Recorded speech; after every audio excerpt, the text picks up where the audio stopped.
Someone lived inside their farmhouse after everyone inside was already dead. In March 1922, 6 people vanished from a Bavarian farm without leaving the property. This is Hinterkaifeck, and the clues still point inward. Welcome to the curious archive. Andreas Gruber noticed the tracks first, pressed cleanly through snow from the forest. He followed them toward the machine room, then stopped where the print simply ended. There were no tracks going back. Behind the woods near Groben, Hinterkaifeck was less a home than a locked secret. Andreas ruled the farm with silence, suspicion, and a fist clenched around every coin. Cäzilia prayed beside the stove, while Viktoria listened for moods before words arrived. Little Cäzilia carried schoolbooks past whispers adults thought she could not understand. Joseph was too young to know why grown men argued over his name. Their former maid, Crescence Rieger, had already fled the house months earlier. She said footsteps crossed the attic when no living person should be above her. Andreas searched the rafters, but whatever moved there understood when to stop breathing. Then came a Munich newspaper nobody remembered buying. It lay inside the farm like a calling card from someone already comfortable there. Still, Andreas told neighbors instead of police, choosing pride over protection. He did not know the footprints were not a warning anymore. On March 31st, Maria Baumgartner arrived for her first day of work. She had no memory of the attic, no reason to fear the stairs.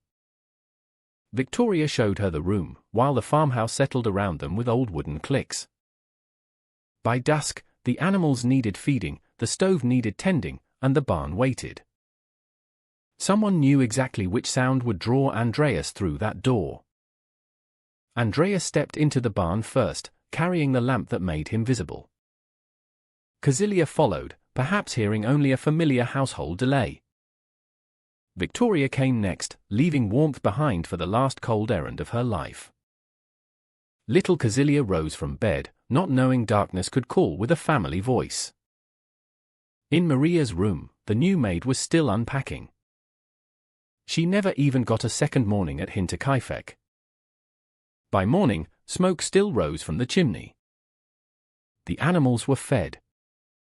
The kitchen fire was tended. So who was keeping a murdered farm alive? This was not panic. It was routine, performed by someone who knew what each hour required. That is the twist hidden beneath the horror.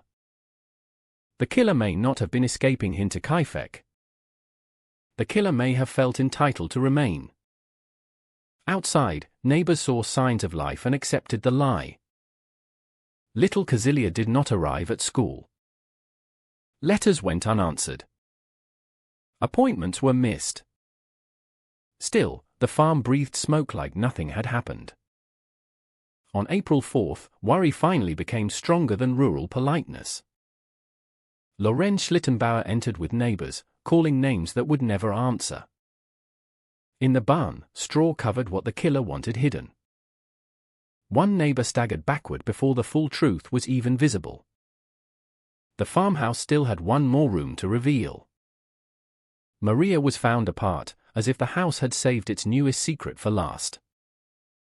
Inspector George Gruber arrived from Munich into a crime scene already ruined by curiosity. Boots had crossed the courtyard, the barn, the kitchen, and every possible answer. Money remained in the house, mocking the easiest explanation. If robbery was the motive, why leave the farm richer than silence? Suspicion turned quickly toward the man who lived close enough to hear screams. Lorenz had known Viktoria, perhaps too intimately for village forgiveness. He had also helped discover the bodies, which made every gesture look rehearsed. But suspicion is not proof, and Hinterkaifeck devoured proof faster than rumor. Other theories arrived: jealous lovers, returned soldiers, thieves, drifters, men with old grudges. Each theory explained one clue, then broke against another. The weapon itself stayed hidden until the farm was torn open. During demolition, the mattock appeared from the structure like the house confessing too late. Yet even that confession had no name attached. More than 100 investigations circled the farm, never entering the truth. Witnesses died, memories changed, and the village learned which questions not to ask aloud. Hinterkaifeck was demolished, but the empty land somehow looked more accused. A house can be erased. A locked question cannot. The strangest clue remains the quietest: the killer did chores. Not because kindness survived, but because routine protected the illusion of normal life. That illusion bought time. Time erased footprints, cooled memories, and let one person walk back into ordinary history. Perhaps neighbors passed the killer at market. Perhaps they sat beside him in church. Perhaps every theory failed because the truth looked too familiar. Hinterkaifeck endures because it refuses the comfort of a stranger in the dark. It asks whether evil always announces itself, or sometimes simply knows where the key is kept. The farm disappeared, but the intruder never really left. Maybe the most frightening footprint is the one history cannot prove was ever there. Who do you think stayed inside Hinterkaifeck after the murders? Tell me in the comments. If this story stayed with you, subscribe to the Curious Archive. The next mystery is already waiting.